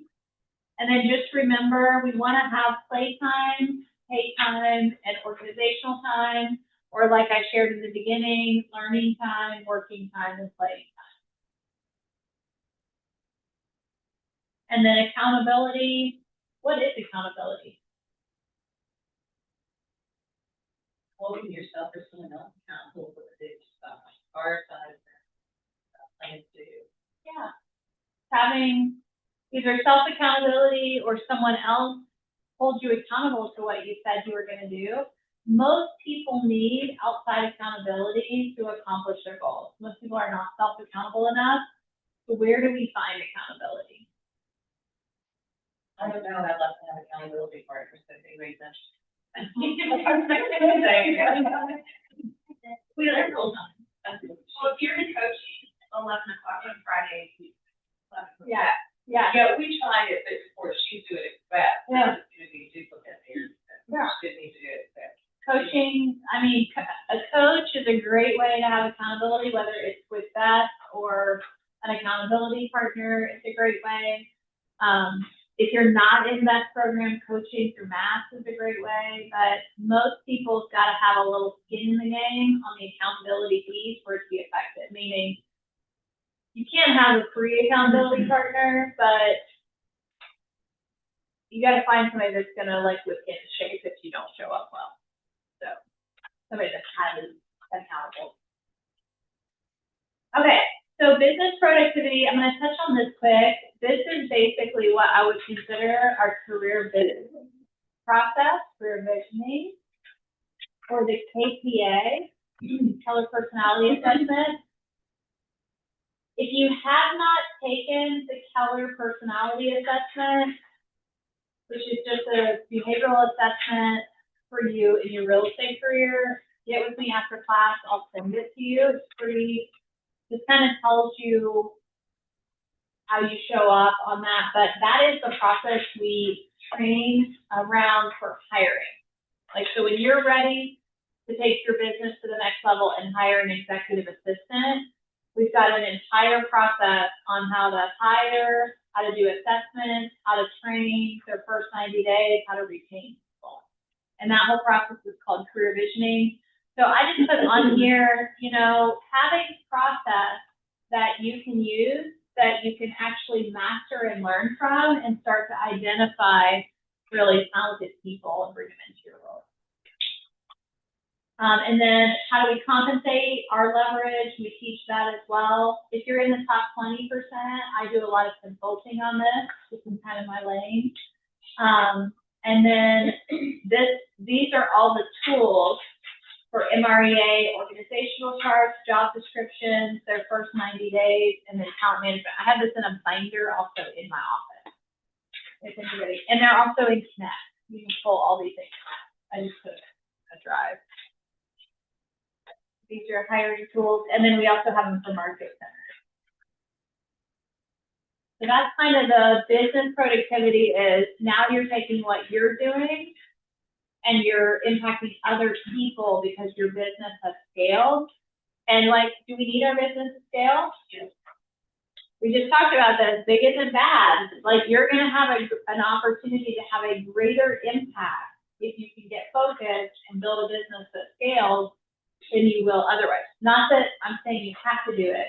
I'm just saying if you had $1 million check every year to give to a local charity, that would probably be more impactful than a $500 check, right? Yeah. So we get to choose how we spend our time and therefore how we spend our money. Okay, we're gonna go quick through this financial productivity section. There's a lot in here.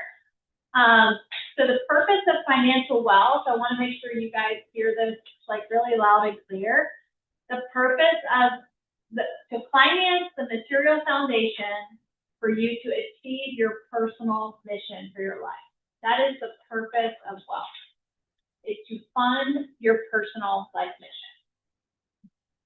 If people are telling you you need wealth to buy cars and houses and stocks and everything else, maybe, but I'm just gonna tell you at some point, there's enough.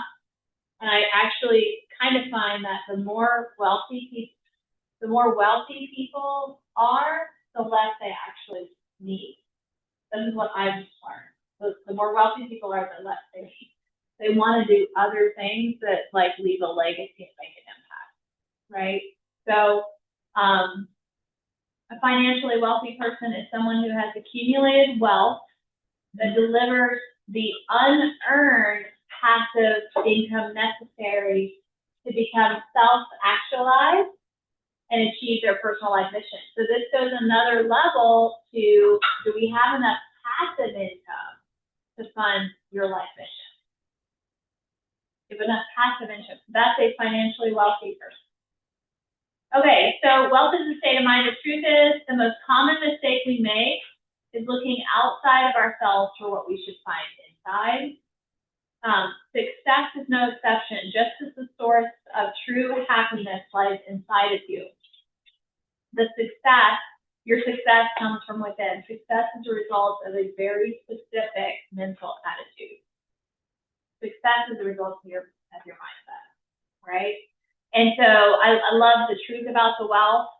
Call it what you like, the mentality of the rich or an attitude of success or prosperity.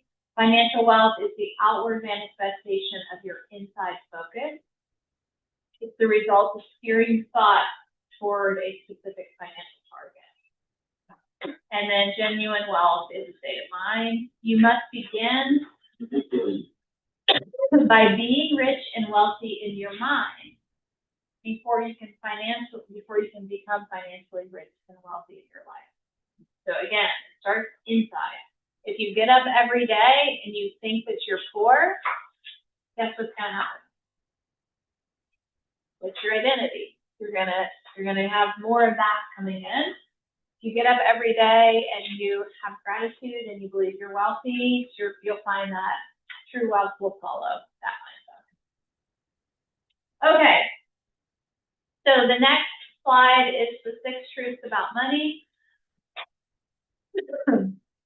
So, let me move this. Do you guys want me to read you these? The key to happiness is not more money. Happiness is happiness and money is money. Money does not make you happy. Truth number 2 is whatever your life is about, more money is just going to amplify it. And money won't change you, it's just going to expose who you are. And this is true. Truth number 3, lifestyle is style over amount. So style is an art, it's your personal art of living. You can't buy style with money. You can't buy good taste or good decisions with money. You can only buy more with more money. I have seen this happen a lot in our industry. Like people come in, they don't have a lot of money, they make a lot of money fast, and then we see how they spend their money. And it's just always very interesting to see what money does with people. Because at the end of the day, it just amplifies who you already are, right?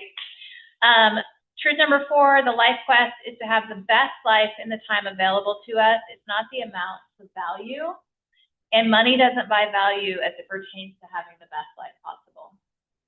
And then truth number 5 is money will come when you're doing the right things. And truth number 6 is money has its own rules and disciplines. If you don't learn them, you basically are financially illiterate. Money has its own rules and disciplines. And by the way, we are not born with financial literacy. So we've got to learn it if you want to actually build financial wealth. There's lots of things. I'm going to give you guys a reading list here in just a minute. Click. I'm going to not read all of these myths, but there are 8 myths between the misunderstanding. These are things that get in the way. These are your limiting beliefs around money. So I'll send these out in the slides. And then these are 8 concepts of personal money management. If you've done anything with like Dave Ramsey, I would say quite a few of these are from Dave Ramsey, like pay cash, have great insurance in place, follow a budget, save and then buy. Don't let credit card debt build up, basically. And then buy based on need and avoid want. Think repair first, replace second, and new would be your last option. And then you want to pay yourself first, not last, and then always buy, whatever that looks like for you. So I think these may have come directly from, I could be wrong, but Dave Ramsey, also in Gary's journal. These are 8 concepts of personal money management. Also just a really great best practice for having a good financial groundwork. So having a budget, avoiding debt, saving 3 to 6 months of living expenses, insurance. So this is just one a little bit different, where to invest, and then have planning for the future through partnerships, trust, savings accounts, real estate, and then you continue investing from there. So it's just financial health over time, how you kind of scale that. This is actually one of my favorite graphs on the financial side. So we talked a little bit about passive income. So if your goal is to generate $100,000 a year in passive income, that may not be enough to live on or to fund your life, but let's just use that easy math. If you had $1 million in you can get a high interest savings account that has probably a 4 to 8% return. So if you put $1 million in a high interest savings account, that would generate about $40,000 a year. It's not a lot for that amount of money, right? If you had $2.5 million in a high interest savings account or in a savings account, it would be $100,000 a year, right? If you look down here in this math, if you generated $100,000 in annual income, you paid your taxes, that would leave you $70,000. If you invested 30 of it and you lived on 40 of it, which which we probably could live on 40,000 today. Then over 10 years, your 30,000 you invested would equal 300. Over 20 would be 600. Over 40 would be 1.2 million, and over 80 would finally get to that 2.5. How many of you guys have 80 years to save $30,000 a year? That feels like a very long and exhausting road. And so the observation, or what Gary shows us, is if you can save $60,000 for 40 years, you can get there. If you can save $120,000 for 20 years, you can get there. Or you can do $240,000 for 10 years to get there. By the way, this is an MREA. This make $1 million, 30, 30, 40, 400,000 in net profit. I live on 160, and I invest 240.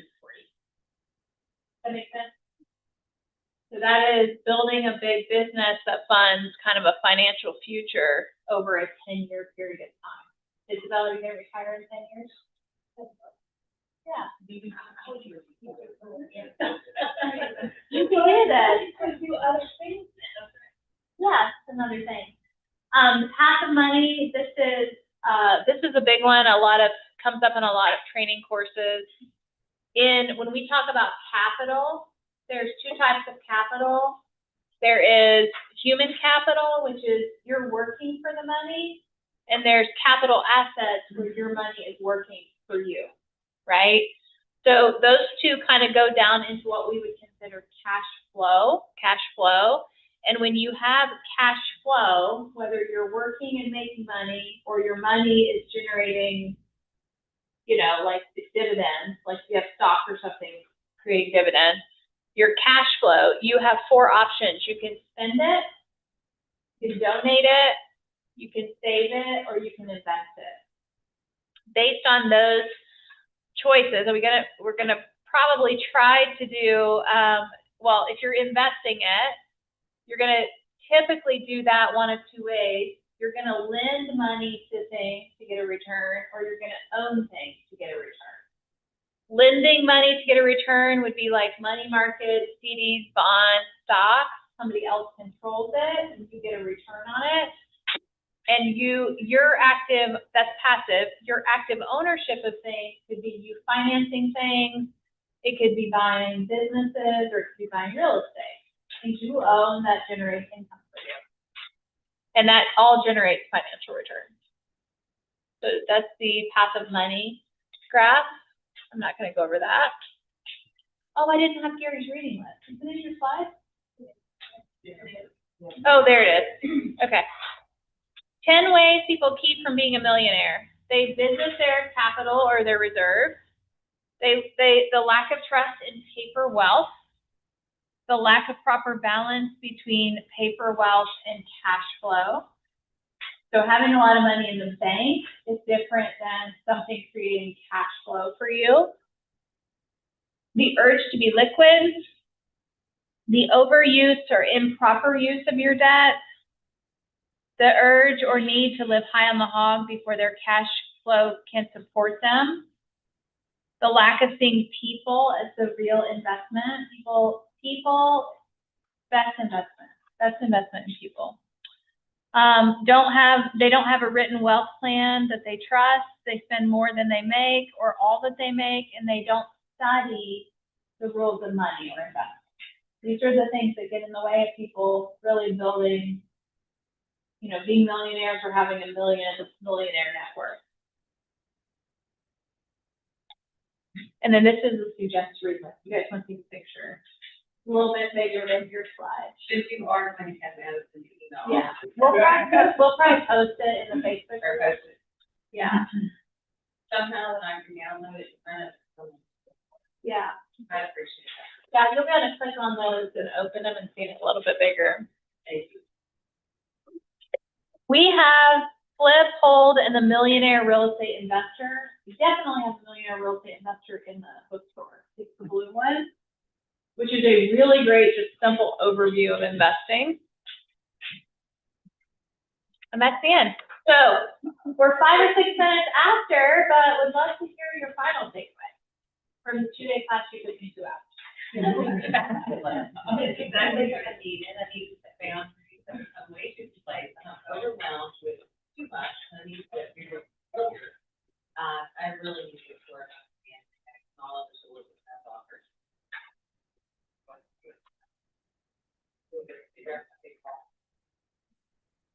Again, restarting my life with cereal. What did you say? You're restarting your life? I said I'm restarting my life and starting over yet again. This is his time of the old days. So, Well, you know Mo Anderson was our CEO. Well, you know Mo.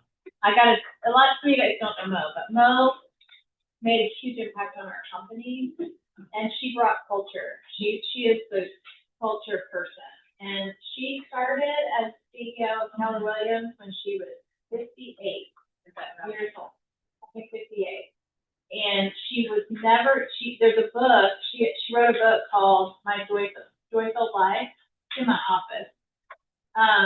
But it was called From Tenant Farmer's Daughter to CEO of the largest real estate company on the planet. She was never qualified for what she did, and she even at, I'm still 60 years old when she took over our company, and she took it from 9,000 agents to like 180,000 agents. wow. So like I say all that to say like you're never too old. You're not too old. I have friends that are 78, they're up to 5:30, they're not 80, 85, that are projects. Remember in the beginning I said if you don't have a purpose, you're opening yourself up to other things. Well, everybody else why they're retired, I'm like Gary Keller, because all they're doing is one of the doctors who they're very, very bored and anyhow, I want to be like Gary Keller, because Charlie's fabulous. Thank you so very much. You're very impressive. I did read, you reminded me, some of the stories here reminded me that I read in one of their real estate publications. Did they not publish your story last year? Or? Oh, Real Producers. We did an article. Yeah. And Yeah, I'm very proud of you. Yeah, you're very impressive. You're helpful in this. Yeah. Thank you. Anybody else have a takeaway? Or something you're gonna do from class today? Live?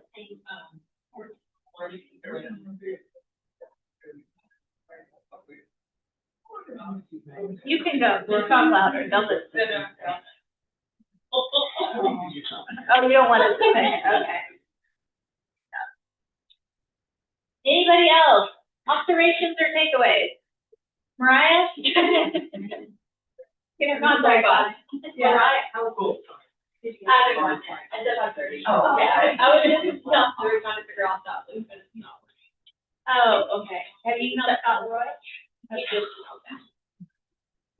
Yeah, it'll be okay. If it's not working, we've printed everything out, but I can also create a loop and add you as a co-agent on it. So, there's ways. Okay, well, thank you guys for coming. Definitely go to Austin and watch Gary's teach. It's worth the trip. And every summer Gary teaches. You know, I told you I wouldn't want Gary to teach. I've been here for 12 years. It's the first time they've opened it up where an adult could sit in the room. He only teaches this every summer. He teaches it to young adults, and so you have to be between 18 and 30. I think. How do I get our daughters there? You just register her, but I think he just taught it. To be next time. Yeah, you should definitely, get her there. I've got a contact with link for online. Actually, the girl that runs, Quantum Leap for Keller Williams International, hosted a team meeting for us recently. Brandy Love, did you guys see her with the really curly hair?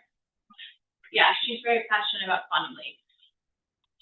It's a big deal. Because we can make our children's lives better. We have them. Right? All righty. Well.